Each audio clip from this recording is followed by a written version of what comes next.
Okay guys, quick little video here. Couple things. First of all, this is, as you can see, the garden planner. I have updated it with the layout of the garden as it currently sits. So with the overpopulated cantaloupe and watermelons, and the rows are lining up as it is in the garden. The way I originally had it, with the rows going up and down instead of left to right, was probably going to serve better next year, but that's something to deal with next year. And I'm going to add a couple planters into the garden next year for raspberries, which will come back every year. And the center bed is now going to be perennial flowers, so I don't have to worry about it next year. And the kangkong, which I'm probably going to plant again next year because it's done so well in the garden, is going to go in a bed over here. So we're going from 7 beds to 9 beds, but y'all know this is probably going to happen anyways. I was planning on planting the perennials that are in the pots along this fence over here. But as I did some research on my property lines, where these vegetable beds are right now, they're actually right on the edge of my property. So technically from here to here is my neighbor's property.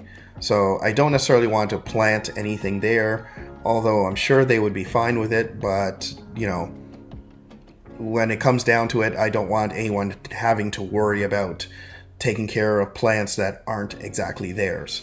So we're going to leave that open. It's a natural pathway now, so that works out fine.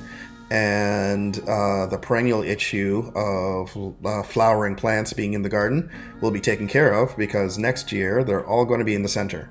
And each bed will probably have a chrysanthemum plant in them, as I kind of did haphazardly this year, to also help attract pollinators. But anyways, that wasn't the point of this video. The point of this video was to follow up on the aphid problem that I had at the beginning of July. It was kind of bothering me. I looked into it because I know I had aphids in the garden in the other house in Richmond Hill, and they weren't that size.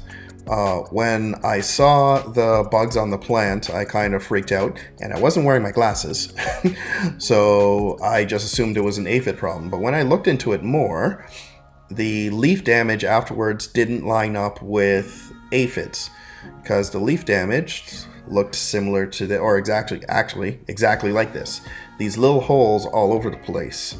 And aphids suck the juices from plants, and the plants slowly turn yellow and fade over time. It doesn't look like this or like that. And when you look close, it was more like this. So it turns out what I had were flea beetles. This is an example of 2 different types.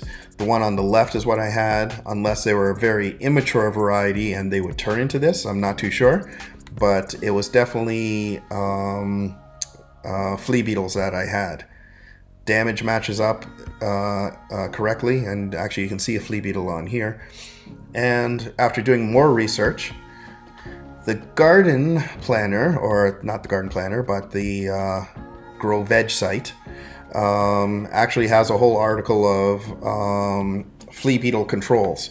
And when I was reading through this, my pak choi and my choy sum, another Asian vegetable, were really attacked by this bug. And it's one of the bugs that has been mentioned through my, oh, there it is, bok choy, arugula, bok choy, Chinese cabbage, mustard leaf. These are all plants that the flea beetle likes. So yeah, they jumped on it right away. One of the deterrents that they said is to don't plant out your plants too young, because I also noticed that the plants that were affected were they were pretty young, because as you know, we planted out late this year, and the plants weren't usually the plants were not the size I usually have them at before I planted them out, because we were such in a rush to get something in the ground this year, and they were absolutely attacked. any of the mature plants, they were left alone. I didn't see any issue with them. So yeah, there's definitely flea beetles. Now I've been applying neem oil and soap and the concoction that I did in the video before, and I haven't seen any other plants being affected by these bugs. But also from some of the research that I've seen, they said they are like a soil-based pest. So if you had them this year, there's a good chance you're going to have them next year. I'm going to be doing crop rotation, so where the choy sum and the pak choi were planted this year is not going to be the same place next year. So that kind of helps out. But yeah. Well, we will see what happens. Reading through this article, they were also saying don't bother applying neem oil because it's not going to work. But I've seen some benefits. So I don't know if it's a matter of they're still going to come back next year or that type of thing. I have no idea.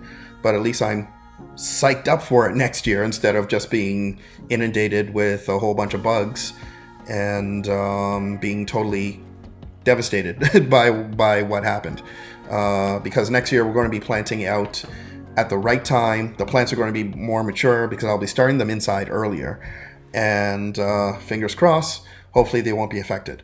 They also talked about using row covers on the plants.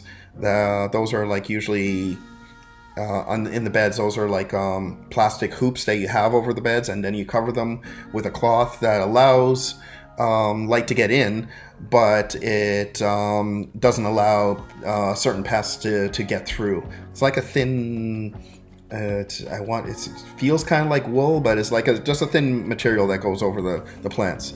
Not netting, because that's different. That's to help protect your plants against birds and stuff. But anyways, just wanted to give a quick update about that. Not aphids, but flea beetles. And wear glasses when you're in the garden so you can see what the deuce is going on. It's just, yeah, you should do that. Yeah, that's it. I just wanted to give you guys an update of what's going on with that. And as I've said before, the garden planner or the site Grow Veg, very, very helpful resource for your gardening in general. If you're curious about different bugs and what they could be and stuff like that, searching up cures and remedies, great place for that. All right, that is it. Have a great day, and I will see you guys later.